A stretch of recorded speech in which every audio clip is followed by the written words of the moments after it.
video ini kita akan membahas tentang mathematics anxiety atau dalam bahasa Indonesianya kecemasan matematika. Sebelum itu, perkenalkan saya Charity Kristi Rumo dengan NIM 202019-025 sebagai presenter pada video ini. Nah, apa sih yang dimaksud dengan math anxiety? Sebelum itu, teman-teman coba lihat gambar ini. Nah, bagaimana perasaan teman-teman saat melihat gambar di samping? Kemudian, bagaimana dengan gambar yang kedua ini? Selanjutnya, bagaimana perasaan teman-teman saat melihat gambar yang ketiga?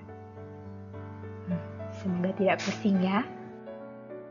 Kita lanjut ke definisi kecemasan matematika. Kecemasan matematika menurut Tobias dan Weisbrod tahun 1980 adalah keadaan panik, tidak berdaya, kelumpuhan, dan disorganisasi mental yang muncul di antara beberapa orang ketika mereka diminta untuk memecahkan masalah matematika. Kemudian, bagaimana ciri-ciri orang yang mengalami kecemasan matematika? Ciri-ciri yang pertama yaitu kegugupan yang tidak biasa saat mengerjakan soal matematika. Bahkan memikirkan pelajaran matematika saja sudah cukup membuat orang tersebut stres. Yang kedua, perilaku yang pasif, di mana siswa atau orang tersebut terlalu takut gagal, sehingga tidak mau mencoba. Yang ketiga, yaitu perasaan sendirian, di mana siswa atau orang tersebut merasa bahwa hanya dia yang tidak mampu memecahkan soal matematika.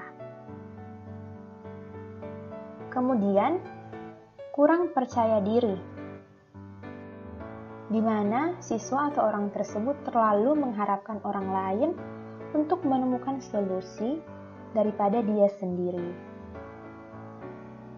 Kemudian panik saat ujian atau saat dipanggil untuk menjawab. Yang terakhir, perasaan permanen. Perasaan permanen di mana siswa atau orang tersebut mulai percaya bahwa dia secara alami buruk dalam matematika dan akan selalu begitu.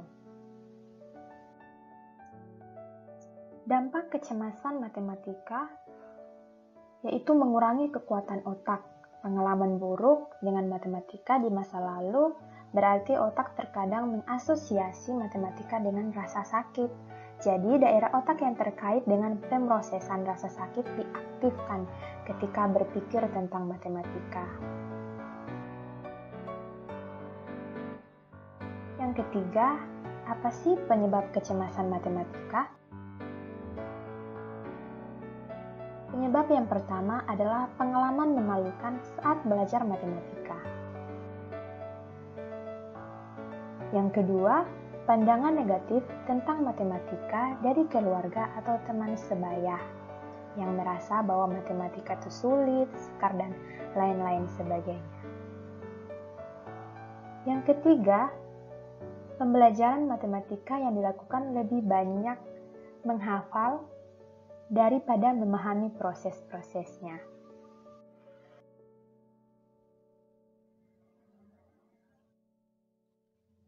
Kemudian yang keempat, bagaimana cara mengatasi kecemasan matematika?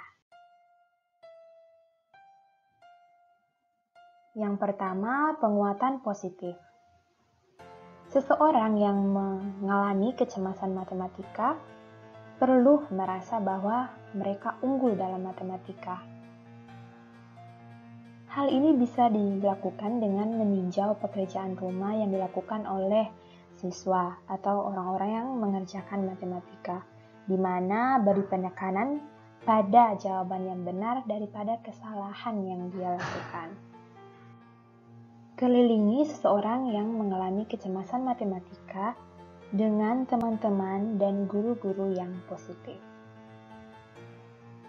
Yang kedua, mencari tutor.